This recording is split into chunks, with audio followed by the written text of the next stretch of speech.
Jim had asked us to do, and that's to preserve this community. So, all right, I think I am done with my part, and thanks to everybody for coming. We've had some great programs this year, by the way. We have a full house almost every night, but too many tornado warnings.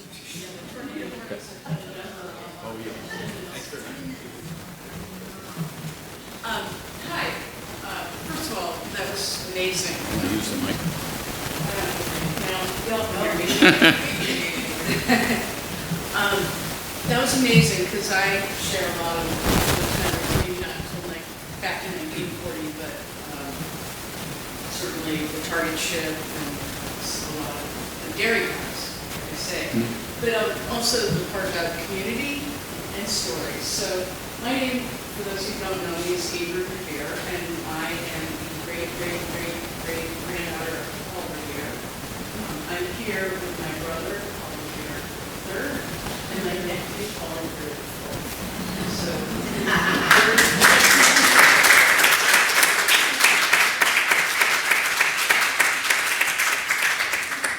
we're here, of course, to support Rob. Who is, well, let me say, my family has been involved in Paul Revere House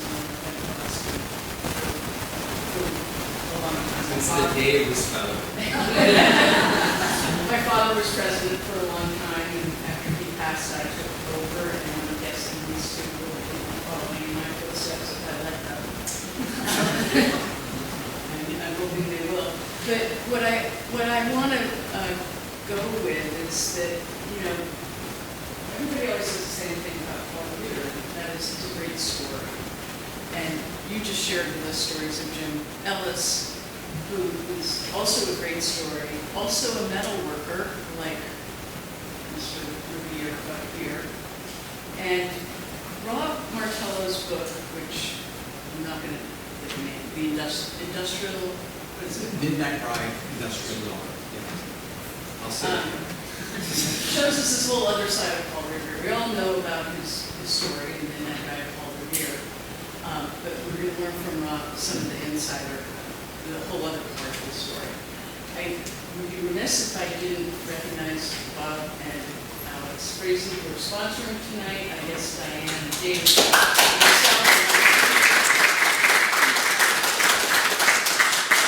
I think you're on. Avery, thank you so much. Hey, can everyone hear me okay? I think this is working great. Okay, so everyone, Avery, thank you so much. And I can't say how honored I am to be presenting on a night when we are, giving thanks to someone so important as Jim was. I love that story, right? That was real history. And I think this is a very nice historical narrative to follow that introduction that we had, as we'll see in a moment. So I'm calling this talk Paul Revere's Last Ride. Paul Revere actually asked me to just pass on a message saying, thank you, Tales of Cape Cod. Like I said, this was really great. So that's from Paul himself. I have to say, well, which one? There's so many, yes. I've never presented in front of 3 Reveres at the same time, right? So I better bring my A game tonight. That's all that I'm saying, right? This is going to be important. And Avery, I really appreciate that introduction. Actually, I'll go to the next slide here. When I say Paul Revere, it's fun to be a scholar who's studying Paul Revere. This is a name that I mention and everyone gets excited. Oh, Paul Revere, such an important patriot, right? Listen, my children, and you shall hear of the midnight ride of Paul Revere. And that is a thrilling story. I'm happy to talk about that story too. But in my research, going back to when I was a graduate student, quite a while ago, I realized as important as his patriotic service was, his patriotism did not end with that midnight ride. And there's a lot that he did throughout his lifetime and career as an artisan, as a metal worker who went on to different trades. I'm about to tell you that story, that served his country as much as the Midnight Ride did. So I'd like to tell you that story too. And afterwards, I'll take lots of questions. And if you want to talk, you'll notice I'm not going to talk a lot about the Midnight Ride. I'm happy to answer questions about that. But I want to tell you this part of the story because you might not have heard it as much. This is, by the way, a statue in the North End of Boston. Had I taken this from a slightly different angle, in fact, there's a later shot of this same thing from a few steps to the right where you get to see the Old North Church in the background. So it's a really interesting part of Boston where they celebrate Paul Revere with this statue of him, again, celebrating the Midnight Ride. But let's look into his other story. So let's begin. I'm going to take us way back. So Paul Revere was born in Boston in 1735. He was born in colonial Boston. This is an engraving of Boston done after that. So I'm using this sort of as a stand-in for colonial Boston, partly because Paul Revere made this engraving. So I thought it was kind of fun to see Boston the way he thought of it, although this was when he was 40 years old when he made this one. You could see there's red coats in the foreground, right, coming in. He's making this as a piece of patriot propaganda, you know, when the soldiers were coming from Great Britain, and he's doing this. But putting aside the soldiers for the moment, looking at the rest of the engraving, it's really a nice window into the Boston of Paul Revere's youth. So he grew up in colonial Boston, right, well before there was a patriot movement. We're looking at Boston from the ocean side here in this engraving. You could see this long wharf jutting out into the water. The name of this wharf is, not surprisingly, the Long Wharf, right? So it's the longest one. And notice there's little shops going all the way out onto the wharf, right? So so this was a merchant town. There were ships coming in all the time. They would be unloading their cargo and immediately dealing with people in those offices, making sales and bringing in the goods and reselling them. But if you look behind the docks, there's all those houses there. We're looking at the north end of Boston, which is where the working people live, the artisans like Paul Revere. So he was living in this densely populated area, and that's where he practiced his trade as well. And one other thing we might notice on this image, right, from colonial Boston, notice the prominent numbers of church steeples, right, sticking up, right? This was a very religious town, lots of churches. That's actually going to come into the story in a little bit. So I just wanted to call our attention to it now. So we're picturing Paul Revere growing up in colonial Boston. He was the son of an artisan. His father was actually an immigrant who came over from France. His father's name was Apollos Revere. And his father changed his name. In fact, Paul Revere wrote this in a letter later on. In Paul Revere's words, he said, "My father changed his name to Paul Revere, quote, so the bumpkins here could pronounce it properly," right? So that's it. So technically, the first Paul Revere was Paul Revere's father, right? But I like thinking of the father as Apollos Revere. That's a pretty cool name, right? And so Paul Revere's father came from France and learned the silver working trade. So Paul was literally learning in his father's footsteps. His father was a master craftsman, a silversmith, and Paul Revere was an apprentice to him, which is very common among. So let me just go on and look at some silver work that Revere did. So Paul Revere's father, so Apollos Revere, passed away. He died when Paul was only 19 years old. So Paul had to sort of cut short his apprenticeship and start running the shop at a pretty early age.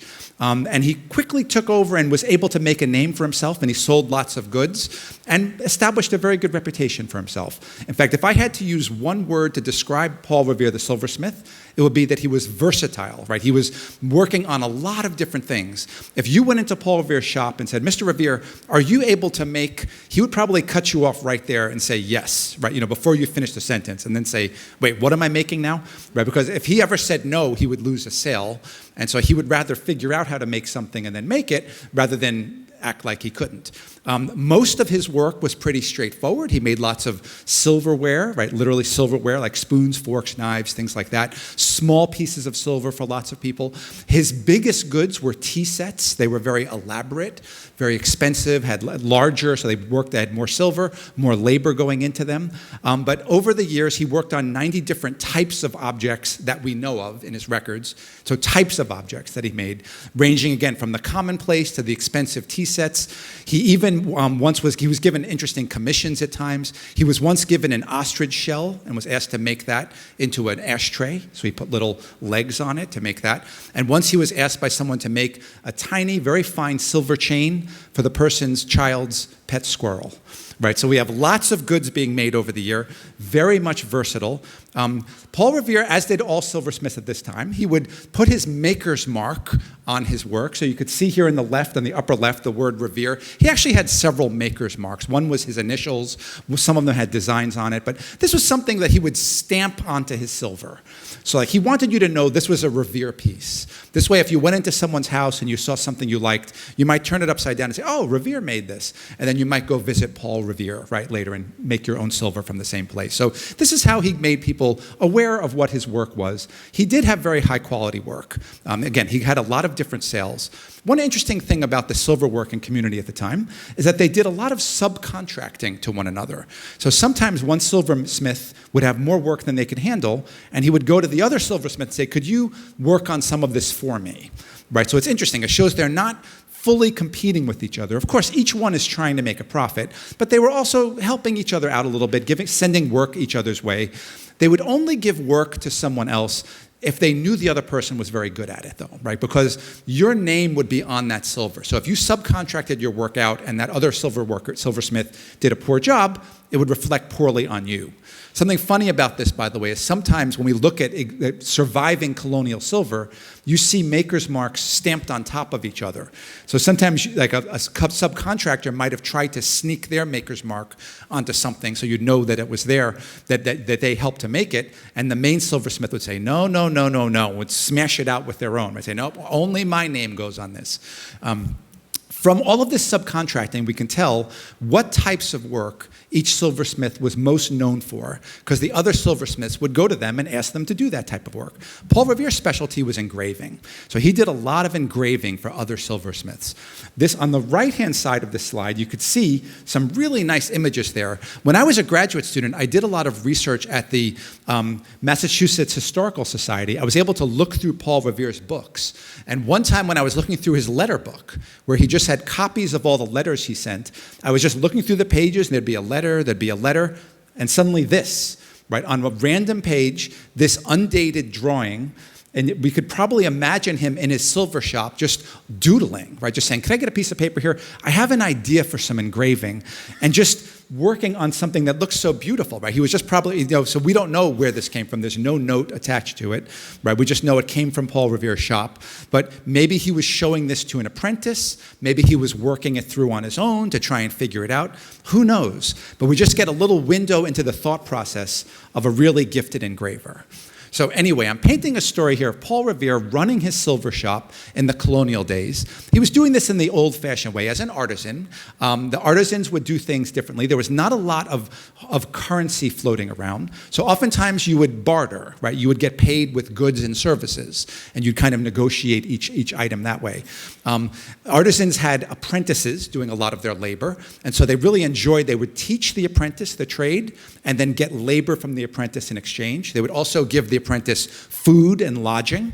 Apprenticeships usually lasted about 7 years or so. Paul Revere's was a bit shorter, again, because his father died while he was still learning. But Paul Revere's sons were apprentices to him, usually for around 7 years before they graduated on their own.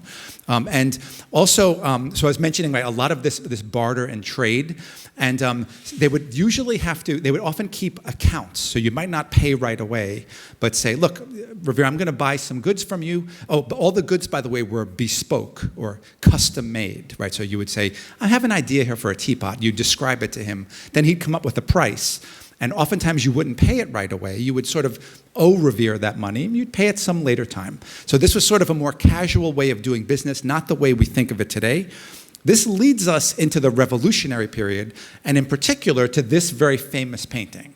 So I wanted to just tell that story of barter and of trying to pay for things in different ways, so we could just get to Paul Revere, the Patriot, and interestingly, Paul Revere, the only colonial artisan to have his portrait painted in this way. So the story behind this is John Singleton Copley was a rising painter in the town of Boston. His reputation was growing and growing. And over the years, he bought many things from Paul Revere, little picture frames and little pieces of silver work and things like that. And there's an account book in his name, right? So he was basically charging it. He'd say, Paul, I need something from you. I'll pay you later. And Paul Revere said, no problem. That happens all the time. It's great. We don't have a record for the exact transaction, but at one point, it seems as if the two of them worked out a deal. And we can imagine John Singleton Copley saying, Paul, it seems like I owe you a lot of money by this point. I've been running up a bit of a tab. If I paint your portrait, can we call it even? Right? Could I, instead of paying you for all that silver, could I give you a painting of yourself? And now, again, we don't have a record of this conversation or anything, but this is what happened, it seems, right? The debt seems to have gone away, and this painting appeared in 1768. Now, a second story that I want to tell, and this is one that I was describing just a little bit earlier today. When I was a graduate student, I was giving a version of this talk, and I'm delighted to say in the audience was a really wonderful man, Paul Revere Jr., right? So Avery and Paul's father, right? A charming man. He came to my talk. I was really excited to meet him. I gave my talk. He came up afterwards. He was just graceful. He thanked me for the talk. I thanked him for coming. And I said, Mr. Revere, I have a question.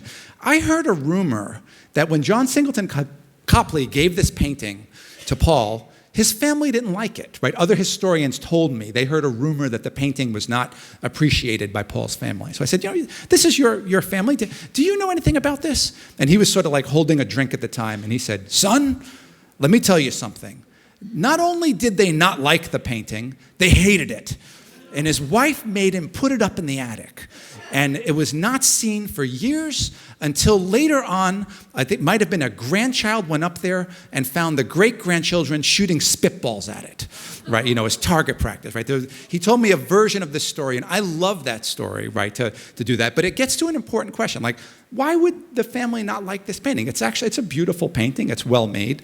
By the way, as you look at the painting, I'm going to point out, when I went to the Museum of Fine Arts, they have this painting on display at the beginning of the American wing in a position of honor, right? You walk into the American wing, this is what you see, right? So it's one of their best spots they have. And I have spent quite a while looking at this painting, looking for spitball indentations, right?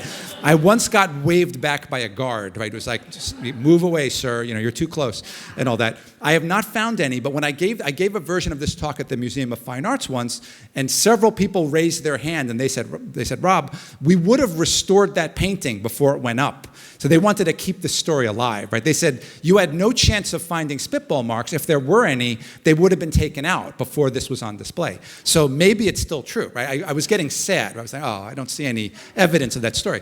Maybe it was. We don't know, right? But anyway, why would the family not like this painting? It's pretty beautiful, right? It's pretty nice, right? You can picture Paul Revere's wife looking at this saying, what the heck, right? Every other famous portrait of this time has the person wearing a wig, wearing a flowing robe, right? They're usually merchants, right? Or they're doing something where they're showing off, like they might be holding their hand on a globe if they sail all over the world, or there's pictures of John Adams with papers and books in the background, right? Sort of doing that. And you could picture the wife or the children saying, look at you, Paul.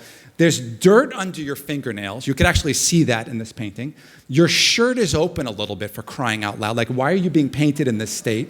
You're in the shop, right? You're not doing anything distinguished, like a gentleman, right? Instead, you're working here. Like, why is this our portrait, right? So you could picture them being like embarrassed, saying, get that thing to the attic. I never want to see this again. I thought this was going to be a nice painting, right? The truth is, this painting is beyond priceless at this point. It's the only colonial portrait of an artisan practicing their trade, right, in the middle of their work, right? If you look at what he's doing here, and by the way, I mentioned hands, right? They're often in this picture, the hands are your clue to what the painter sees as important. Maybe your hand's on a globe or pointing to a window or something. Notice that Paul's hands are doing two important things, right? One is on his head. He's thoughtful, right? He's thinking. Even though he's looking at us, this is not someone swinging a hammer or sweating. He's thinking. He's a creator, right? He's designing something. His other hand is on his work. So we're drawing a connection between the head and the product of the work. I mentioned that Paul Revere's specialty was engraving. That's what he was really well known for. If you look at the teapot he's holding, it's like a mirror, right? There's no engraving on it right now. It's unengraved. So he's about to engrave it. In fact, on the table are some engraving tools. And that little pillow that he's holding on is actually a sandbag, which they use to brace the silver work so that when you're engraving it, it's not moving all around or flying out, right? So it's a heavy sandbag to hold the work steady. Basically, Copley is honoring the craftsman here. That's why I really like that I'm presenting on a day we're honoring a blacksmith, right? Another craftsman. But he's saying the craftsman should be celebrated, right? The same way the merchants and the lawyers are being celebrated, right? He's saying this is someone who is thinking, he's designing, he's creating, right? You can actually say the hand of the maker is literally reflected in his work in this piece, if you look at that. And there's even a light source in the teapot. Look at that there's probably a window behind the painter that's shedding light on this. The light here is coming from the work, right? So we're saying this is an act of creation, right, and of intelligence, and Revere is about to put his great finishing touch on the teapot. So this is beyond value at this point, because we get to see the colonial craftsman celebrated as I think he should be. So I just wanted to take a moment and talk about this. If you go to the Museum of Fine Arts, you won't miss this. It's in a prime spot. And this little, reproduction here doesn't do it justice, right? You need to see it in person. So anyway, around this time, Revere is still practicing as a silversmith. He's also joining the Patriot movement, right? The movement resisting some of the actions of the British government. One historian described Paul Revere as the handyman of the revolution. He did a lot of different work for the Patriots throughout the resistance movement and then during the war itself. He helped design a gunpowder mill. He helped set up and then run a cannon factory, both in Massachusetts, right, when the Patriots needed that. He did a lot of engraving for the Patriots. Some of it was propaganda, such as this very famous Boston Massacre print. This is Patriot propaganda telling a certain story. He also worked on currency notes for the Commonwealth of Massachusetts, little sort of like bills, right, to help them pay their bills, creating currency. So he did a lot of engraving too, a lot of different work because he was a creative person. He was technically minded. They knew if they gave him a job, he would figure out a way to make it happen. So throughout the resistance movement, he's doing a lot of this type of work for the Patriot cause. But of course, he also was a rider. He was a courier for the Patriots. Before the famous midnight ride, he would carry messages to New York and to Philadelphia. He brought message of the Boston Tea Party. The day after the Tea Party, he rode down to New York. One thing we have to remember is he was not merely a mail deliverer, riding to New York, handing over a letter, bringing a return. This took days to get back and forth. You couldn't waste this opportunity. He would go to these places and interpret the news. He would answer questions, explain things in his own words, help rally people. So this was an important job, being a courier. Part of why Revere was such an important patriot, asked to do things as important as the Midnight Ride, is because he was an artisan and a very skilled artisan. He was right in the middle of societal ranks, able to interface with different people. He was selling a lot of silver to the upper classes. Some of them were the Patriot leaders, the wealthy. They knew he was responsible. He was someone who would finish his job and do it well. But he was also a working man. So he knew about the people who were fighting in the revolution. So if he were asked to do the Midnight Ride, he would know the routes through the towns, which people to contact, what the leadership structure was in each location, so that he could ride from town to town and inform a few people of the news and then keep going. Right? He was just in the right spot to do this kind of work. The picture on the left is a very famous painting, I think 1905, I want to say Grant Wood painted this Midnight Ride of Paul Revere painting. And on the right, we just have an interesting map of Boston, just showing Boston was much more like a peninsula back then. The Back Bay area of Boston was not filled in, so there's a lot more water around Boston. So you could just see how this was sort of an isolated little town there, surrounded by water, with the redcoats trying to close off all the information. So they said, we don't want any news leaving the town when we're getting ready to make our march. Right? But Paul Revere was able to row across to Charlestown, get on a horse, and then spread the word. So this is how we know him. This is why he's celebrated. And for most talks, this is where the story would stop. But this is where my story really takes off. So after the revolution, you could picture Paul Revere feeling pretty triumphant, right? Saying, I was a patriot, I served my cause well, we were triumphant, right? Now we're in charge. I think it's time for me to stop being an artisan and to become a member of the upper classes. He really wanted to be seen as like a leader of society. He felt that he had demonstrated and earned his place. And indeed he had. He did a lot of good work. He tried and tried to enter the upper classes and failed. He tried to become a merchant. The other merchants would not extend him credit. They just said, oh, you're an artisan, you're a silversmith. We can't loan you money. We're not convinced you'll give us the money back if we loan it to you. Without credit, he couldn't do a very good job of being a merchant. He tried to become appointed to federal positions that carried a lot of authority. He wanted to be a customs inspector for the town of Boston. At one point, he wanted to be the director of the mint in Washington, D.C. And you'd think a silversmith would be very qualified to do that, working with currency controversy. But time and time again, like we have a few of the correspondence replies or correspondence in official records where they're basically more politely saying, who's this guy? Some artisan wants to get this important position? No, we don't know who he is. Let's save that position for a merchant or a lawyer or someone in the upper classes. So he was quite depressed about this. We have letters where he's writing to his relatives just saying, well, I'm only a tradesman. I guess I'm doing okay, but not well. It was not what he wanted to be doing. He returned to the silver shop sort of in defeat, like after he tried to rise, change his position. But that's where he started innovating. So first thing with change was the style of silver change. I just thought you might be interested in seeing after the war, this post-war style is called the Federalist style silver. A lot more of geometrical shapes and less emphasis on symmetry. Paul Revere was exceptionally good at this. This suited his style well. I'm not sure you could see on the image, but there's a lot of engraving on the outside of this, so that was his specialty. He was very good at it. But more importantly than working on new styles of silver, he changed his production method. Right? He thought about it, and he came to a pretty clear conclusion. He said, the big bottleneck in my process is not engraving the silver. It's not making fine shapes. The bottleneck is just hammering the silver into sheets. That takes most of my time and most of my shop. We're all hammering and polishing and trying to get a bar of silver into a flat, uniform sheet. Once you have a sheet, you can do anything you want with it pretty fast. But making the sheet was time-consuming and really painstaking and hard to do. Paul Revere realized there was some equipment that could do this for him, so he industrialized a little bit. He had to import this. He didn't invent this equipment. He had to import it from England. This was illegal, right? This was a banned export from England because it was a pretty advanced technology for the time. So he wrote to a smuggler basically and said, look, can you just get a crate and say agricultural goods on the outside and sneak this in there? And then the smuggler was a little annoyed, said, look, I know how to do my job, right? I'll get it out of there, right? And so everyone was doing this. So he snuck a rolling mill, also called a flatting mill, out of England, and he set it up in his shop. And basically, you could see on the bottom, it's almost like 2 iron rolling pins, and each one has a handle on it. That's really all it is, right? And the process couldn't have been simpler. You just took a bar of silver and you heated it, and you put it between the rolling pin, and you turn the 2 handles, and it would squish it out a little bit flatter. Then you move the rolling pins slightly closer together, which was easy. You just turned a screw. Then you'd heat up the thing and pass it through again. So you just keep passing the bar through the rolling pins and turning the handles, and it would get thinner and thinner and broader. And if the rolling pins were parallel to each other, it would be uniform. So you don't have to worry about one side being thicker than the other. 2 apprentices could do this, right? They could just heat it and crank out the sheets. And therefore, the skilled laborers could do the skilled work. They could curve it and seam it and engrave it and do all of those things. Paul Revere's output increased 4 times, 400%. So a 4-fold increase. Suddenly, he was flooding the market with silver, making a lot of money. So after the war, he became very prosperous. He was earning a lot.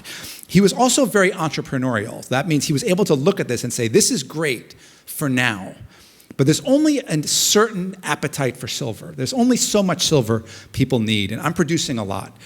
I might want to branch out here before the silver market kind of dries up a little bit and things aren't as good for me. So this is something we're going to see throughout the rest of this story. Revere is always looking down the road a little bit. He's looking ahead. So he's saying, great, I've got a silver mill. We're making some nice profits.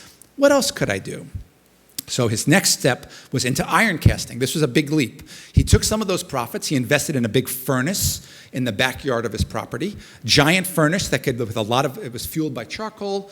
It would heat up iron that he would purchase from local iron mills and make it molten iron, which he would pour into these molds. Then it would cool down, and then he would just take it out and kind of finish it up a little bit and sell these pieces of cast iron to the community.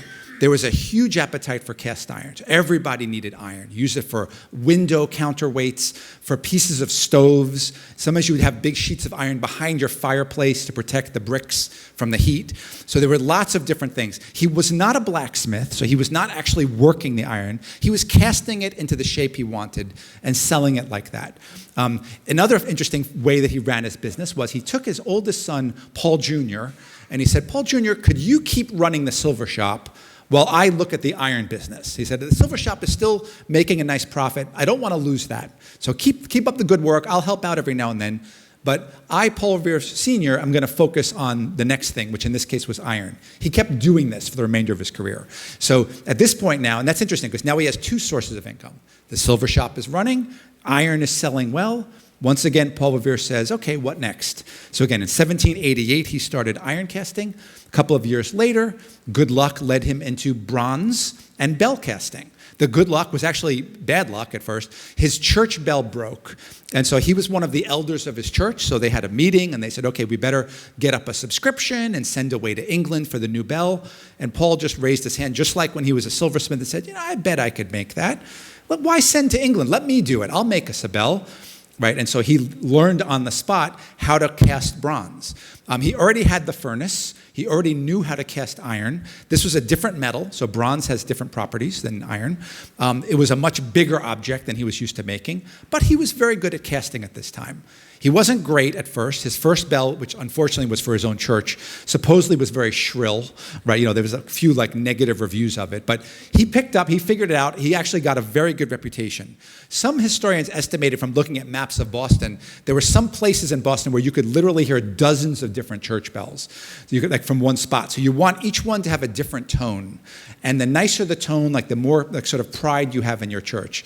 So Paul Revere worked hard to learn all of the acoustics of bell making. There's just a few images here, some drawings about different aspects of it. It's funny, you see one in the upper right about tuning the bell, right? He would always say before he sold the bell, he would ring it 40 times in his backyard. So the person had 40 rings of the bell in front of the customer, I should say. So they had 40 rings to listen to make sure they liked the sound. And if they didn't, which often they said, if I don't know about that, he would try and correct it. A bell, by the way, is really cool technologically. Some of my students, I teach at Olin College of Engineering. I didn't mention that. My students are engineers. Some of them reproduce little bells, and they said it's really cool. A bell, when you ring it, plays a chord. Right, so different parts of the bell are ringing at different frequencies, playing different notes. So you might listen to it carefully and say, oh, the middle notes of the chord are off. And that would mean you adjust, you take away some metal from the middle and you try and change the acoustics. So this was an art and a science, and he was quite good at it. His shop sold hundreds of bells over the years, and more than 20 of them still exist. So they're around the Massachusetts area for the most part. Sometimes a church has one. They might ring it a few times a year still. So it's very exciting. So this really was quite a calling card for him. So then, again, this is Paul Revere. So it's 1792. He starts making bells. He says, what next? What else can I do? Right? Cannon was his next jump. This one was the same metal, bronze bells, bronze cannon. In fact, in medieval Europe, invading armies would often pull down church bells and recast them on the spot into cannon. So very similar metal, very different operating properties, as you could imagine, right? You're shooting, ammunition out of it. So it's got to be thick and powerful. They're both pretty heavy, though. Cannon usually weigh about a ton or so. Some of the larger bells weighed that much. He was pretty good at casting by this point. So he pretty quickly got into the cannon casting field and, again, got a very nice reputation for himself. And he realized he loved contracting to the government. He loved it. There were two reasons. One was the government had deep pockets, right? So if he sells a church a bell and they like it, they would say, thank you very much, and they'll never buy from him again. If the government buys cannon and they like it, they say, we'd like 10 more, right? So he was saying, this is a nice organization. Let me keep selling to them. Secondly, he is still a patriot. We're seeing in his correspondence, he really wants to find ways to continue helping his country. He tried to become sort of a leader of his society. That didn't work out. He's now finding ways to do it through military contracting. So he started making lots of bronze cannon, selling them to different locations, including in Massachusetts to the USS Constitution. They bought some of his pieces. While doing this military contracting, he was asking around, saying, is there anything else you'd like me to make? While I'm making cannon for you at the Navy or for the Army, what else do you need? This led him to his next product, bolts and spikes. So you see what I'm saying? This is an amazing story, right? This one guy has gone through all these fields already at this point, and he's making all of the goods, right? So throughout this whole process, he's still making silver, still making iron, still doing church bells, making cannons. Now he's making bolts and spikes because he found out that ships had an almost inexhaustible hunger for these things. They're called ship fastenings, right? Just different things to hold together the timbers of a ship. They just could not get enough of them, so his shop started putting out tons of those. This is now 1795. Yet again, he says, what else can I make? This leads to the final step in his career, by far the biggest, right? He figured out there was one good that was the holy grail of manufacturing because no one in America knew how to do it. right? And that was copper sheeting, right? So this, when I say that, it sounds like, oh, Rob, we thought it was going to be something cool. Boy, this is a sheet of copper was the high-tech good of its day. It really was.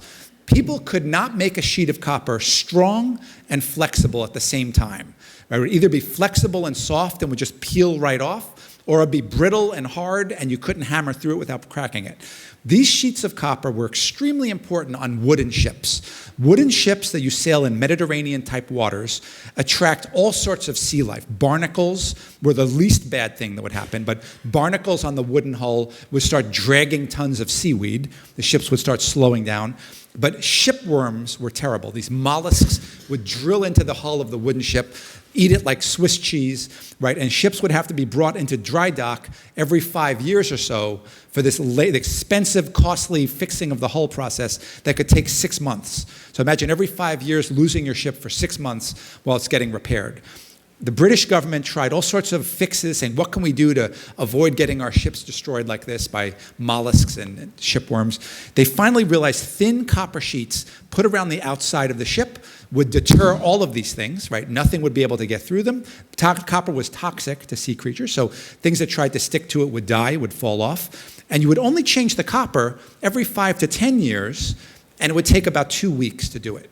So you say, this is much better. Our ships are in the water. They're more dynamic in the water. In fact, the British Navy passed an ordinance at one point saying our ships have to either all have copper sheeting or none of them can have copper sheeting. Because if you have mixed ships in the same fleet, they sail at such different speeds, they separate from each other. Right? They said that's how much of an advantage it gave. So the American government didn't know how to make these. They were importing it from Britain. The year was 1800. Many people in the American government said, you know, our relationship with England is not looking great. You know, things are going downhill. We might be at war with them. And in fact, the War of 1812 was coming. And so they said, we need to make this on our own. So here's another portrait of Paul Revere, right, made in the year 1800. He's 65 years old at this time. He looks much more distinguished here, right? This painting probably would be hanging up in his living room. His wife is probably not putting it in the attic or shooting spitballs at it, right? And at this point, at age 65, a lot of people are retiring, and Paul said, I think I could figure out how to do this. I used to roll silver into sheets. I think we could apply the same process here. So he received a very controversial government loan. The government didn't have the power to do this, the authority under the Constitution. They gave it to him anyway. He gave it a shot. He used some of the loan to buy some property in the town of Canton, Massachusetts. It had water flowing through the property, which is great. The water could turn a water wheel that would drive the rollers of that mill that I was showing. So it's a much bigger mill now than the little hand-turned silver mill. He bought some property there that already had water wheels and some buildings on it. He gave it a try, and within 1 year, he was rolling copper into sheets. He took out a $10,000 loan from the Navy Department. He paid it back in sheets within a few years, just by selling that much product, and then from there on, it was all profit. So Revere, at the end of his career, did something no other American could do, right? He was able to provide this good and help the Navy, right, you know, be at the high-tech end of things in a way that a merchant or a member of the upper class couldn't.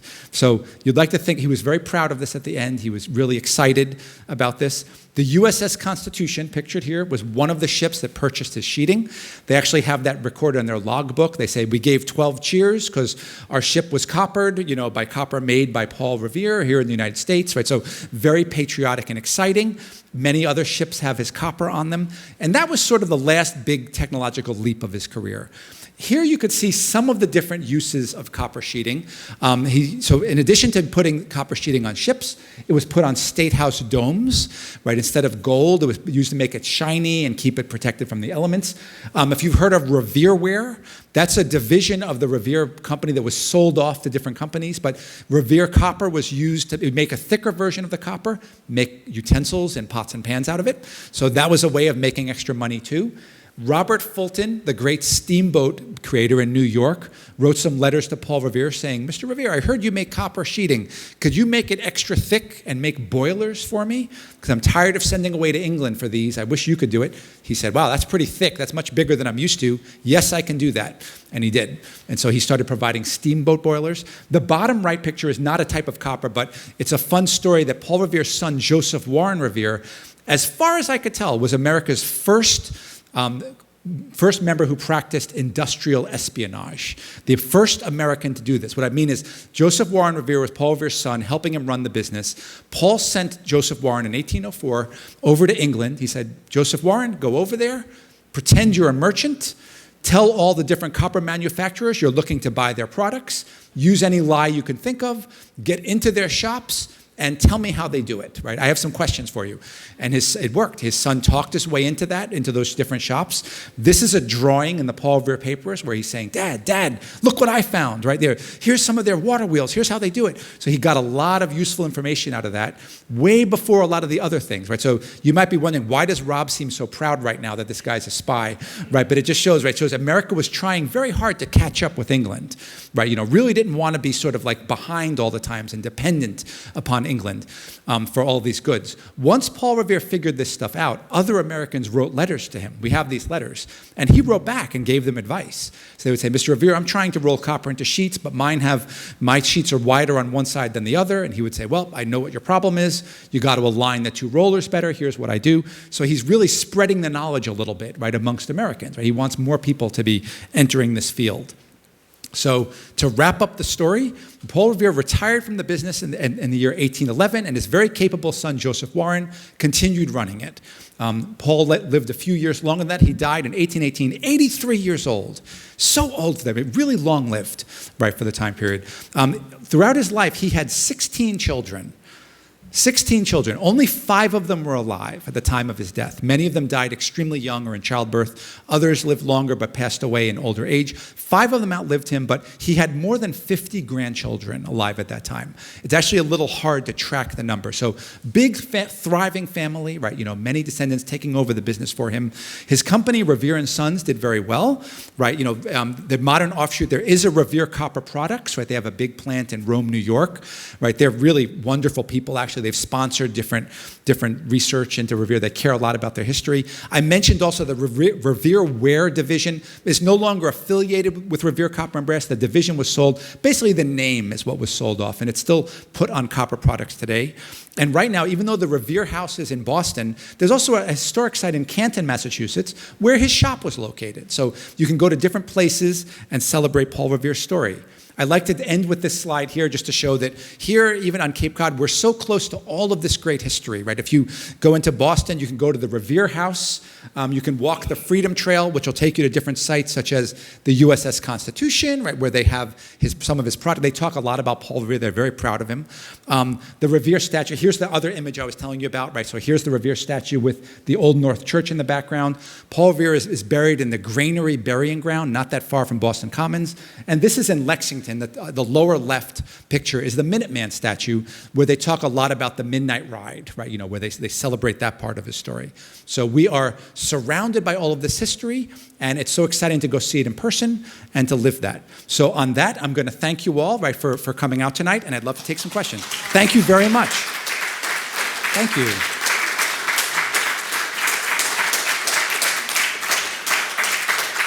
Thank you. Thank you. So if there's any, I could take a few questions now. I understand there's a reception to follow, and I'm happy to talk more at the reception. But if anyone has a question now, I'd be happy to answer right now. If not, we can head in. Yes, please. Was he sort of self-taught about the metallurgy of knowing the difference between iron and copper and silver? How did he acquire all that knowledge? So was he self-taught? Through all of these different leaps, that's a great question. He was self-taught is a tough question. He learned by visiting other shops and making a lot of connections. So there were iron workers around, so he visited some iron works, partly to make a contract to buy their iron, but we have correspondence where he's asking questions and learning things. That said, there was a lot of, so I'm saying partly we have to give credit to other artisans in the area where he would visit them and talk to them about their work, but he was extremely good at innovating on his own. So he would often fill in the gaps himself. He has lots of experiments in his books that survived. We could see he's going through different recipes for quantities. So bronze is an alloy. It's copper with tin with a little zinc. He was experimenting with a different proportion of metals himself. He was trying, so he's very scientific. he wrote letters to some people even at Harvard. There was a professor of metallurgy there who he wrote to, and the person corresponded back. That professor actually said he believed Paul Revere was the most knowledgeable American when it came to ores and, quote, the 7 metals, right? That's an interesting quote. But so he was asking around as much as he could and then filling in the gaps with his own experimentation on his own. Did he know Benjamin Franklin? No, he did not know Benjamin. See, I'm researching Benjamin Franklin now. I wish he did, but no, they did. They have a lot of parallels, but they did not know each other. Yes? When you were, reading the letters, was there any particular correspondence with, say, Jefferson or any of the major presidents or? Right, so Paul Revere's letters, right? And by the way, and I should say the letters are really awesome. Back then they had this approach, this thing called a letter book. Whenever you were writing a letter to someone, you'd have a letter book, a bound volume where you draft your letter. And so you'd like correct spelling, you'd work on the wording. When you were happy with it, you'd copy it onto a clean piece of paper and mail that. So we have his letter book. So you get to see his first draft of most, if not all, of his correspondence. So I read that. So your question, though, was not that. See, I like to make up questions sometimes, right? So you didn't ask that. You asked, did he write to... Did he write? You meant to ask that, I could tell, right? But did he write? So if the historical figure was in Massachusetts, he was highly likely to have written to them. John Adams was a close contact of his. And actually, he got that contract to make sheeting for ships when Adams was president, right? So it's really nice. For a lot of his life, Paul Revere was trying to be noticed by people in positions of power. They were saying, who is this guy, right? We have one letter where you could just see him smiling, where he's saying, you could picture him writing this saying, he's writing to the Secretary of the Navy saying, look, I know I can make this. I'm very good at this. If you would like a character reference, you might want to contact the president, right? So you can see he's like just waiting to drop that name, right, and do that. So we have letters there. Thomas Jefferson, he did write a little bit when Jefferson was president, but about like getting a loan repaid and things like that. So very sort of transactional kind of things there. But John Adams, Sam Adams as well, right, was a contact of his. I'm trying to think. So yes, big names would come up, right? Things like that. And a few technical names too, like Benjamin Rush, so a few other science figures. Sadly, not Benjamin Franklin. I would have loved that one, not George Washington. So, he didn't have much reason to write to some of those. He was much more like looking for a specific connection, like a business opportunity or something. Yes? Who was he married to and what was his family like? Who was he married to? He had 2 wives, right, throughout his life, right? So, and that's why. So I said 16 children. So his first wife he was married to, she died in childbirth, right, in the process of childbirth, with child number 8. So she gave birth to 8 children. She did not survive the 8th one, nor did the child survive, I believe. And then he remarried a second wife, Rachel Revere, who he was with for the rest of his life. Oh, I used to have a portrait was made of Rachel Revere. The same time this upper left-hand portrait was made of Paul. We have her picture so we could see what she looked like. She gave birth to another 8 children, then said, Paul, we're done. Not gonna die in childbirth myself. So called it quits there. We know very little about his first wife, the relationship between them, right? So we don't know very much about their relationship. Not much surviving correspondence, right? We know they had a large family, right? They had a busy house, a lot of children there.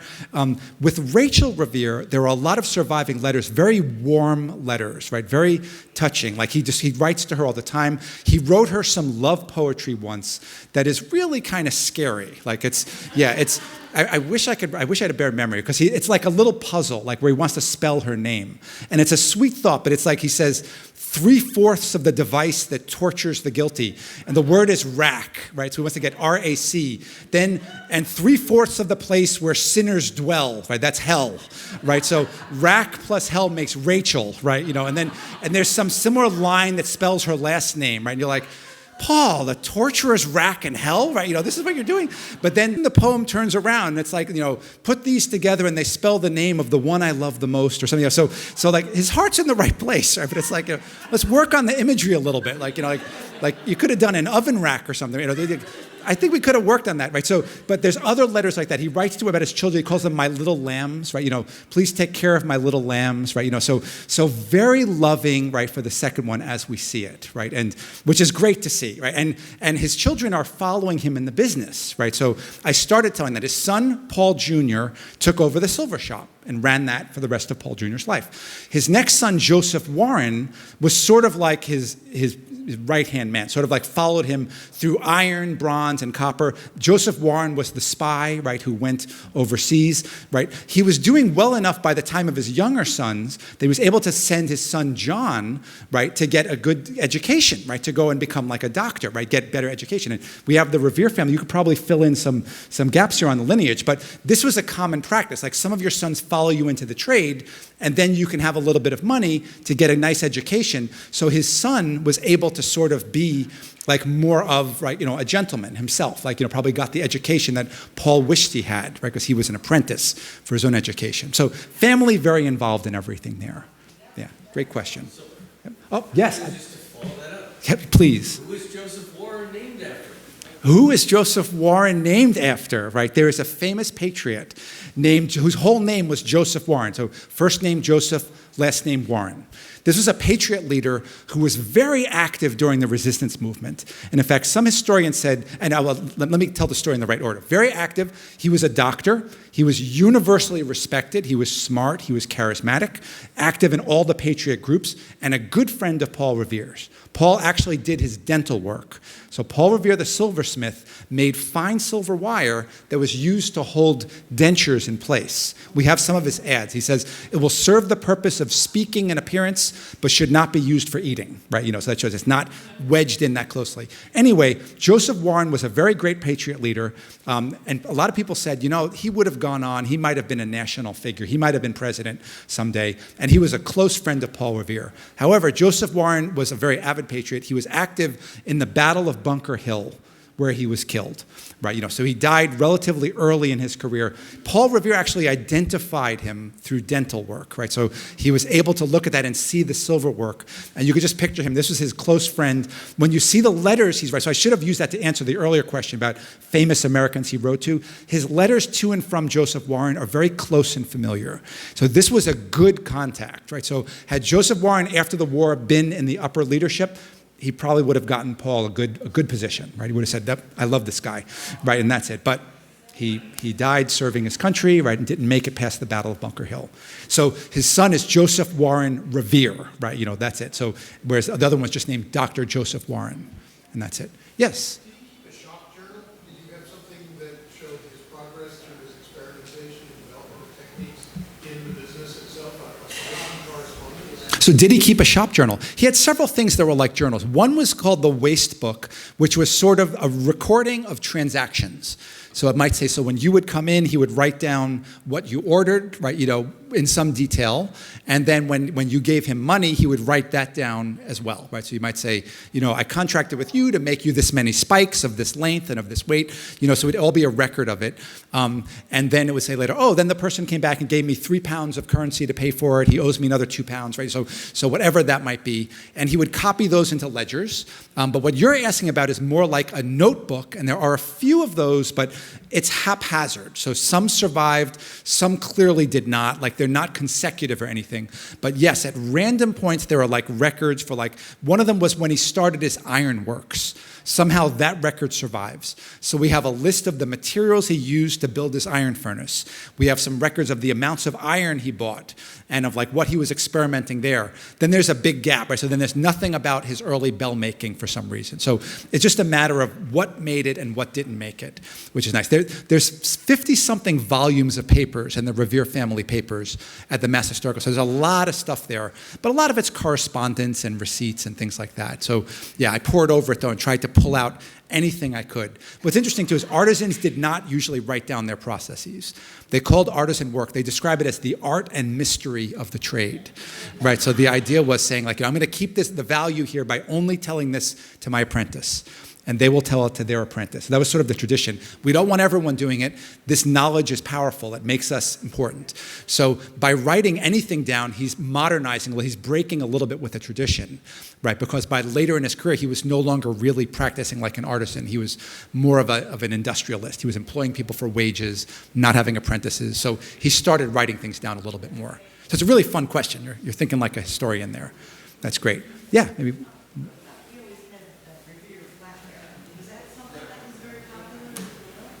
Revere flatware, you mean? I think it was just the style or something. Just the style. Well, when he was a silversmith, yes, right. That's when he would work on his designs and do it. It's hard to say that it was popular because, again, everything that he did back when he was working in silver was custom made. So it wasn't as if he would say, oh, you want this product, let me make it. Actually, I should qualify that. It was custom made until after the Revolution. When he started rolling out silver, there's one important charge in his record books where he said, I'm going to spend some money making some silver products, not to sell, but to display. So that was a surprisingly big shift. That little line there says, whoa, you're thinking differently now. Each item is not its own transaction. You have a few things that you made to put on your wall for people to come in and point to and say, I'd like one of those, please. So, but that was relatively late in his career, right? You know, for most of it, he would just make each thing the way the customer wanted it and all that. So that's it. But he was, as silversmiths go, he was growing popular. He did quite well. He had a lot of work out there. That's it. Okay, maybe, yes. Okay, last comment Maybe. from Copley. Yeah, oh yes, yes. Yep, I'm listening. Yes. I remember the story is that Dad said there was a target on the back of it, that they had it opened up and had a bullseye on the back that they were going to, whatever. Shoot something at, yeah, right, so do you hear this? So we're getting the better story now. So there was an actual, but on the back of the painting. So he turned it around. Whatever it was, had it set up in the attic with a target drawn on the back of it. Literally drawn. This is awesome, okay. Firing something, Just so they have a nice big piece of paper and they would fire away at it. and they were disrupted. I am going to try and pull some strings and get into the Museum of Fine Arts, right? If I could get them to flip that painting, even for 5 seconds, right? I could, this is awesome, right? You know, they could, like, because I'm wondering, would they restore the back of the painting? Maybe they would, I don't know, but maybe there's a trace there of something, right? As I told you earlier, when they opened up the wing, the American wing of the MFA, when Dad went to the opening, I think we were all with him, and he could not wait to tell the curator about the target. She said, I don't know anything about it. Yeah, it's so wild, right? That's amazing. Yeah, see, again, the important thing for me is it's not hanging in the living room, it's in the attic. The target makes it a more human story, right? Yeah, so that's beautiful. Okay, thank you. So maybe the target practice on the back of it, right? Which is, I can just finish this. yes, okay, yes. My father was born in 1930, and he was given to the MFA by essentially his great uncles and great grandfather in 1932. So it's very, there's a very close overlap of time there, people seeing it not on display. What a thought that. Isn't that amazing, right? If you look at publicity for the Museum of Fine Arts, this painting is on it, right? Like they have a brochure about the whole museum. They'll use the Copley portrait of Revere. This is like their crown jewel, kind of. And you're, as of like 1930, it was in someone's private collection in their house, not yet donated. 32, you said, is when it was donated. That's an amazing thought, right? That's fantastic. But thank you for giving. See, I'm going to have to add this to my story now, right? My story will be even more detailed next time, right? That's fantastic. Yeah, I'm going to beg them to say, please just give me a second to look. I won't touch it. I just want to look, right? So let's verify this. Okay. Anyway, thank you very much. Actually, I think we've run out of time, so I appreciate this very much. Thank you. You are so kind. Thank you. And I believe we have a reception in the next room. We can head there.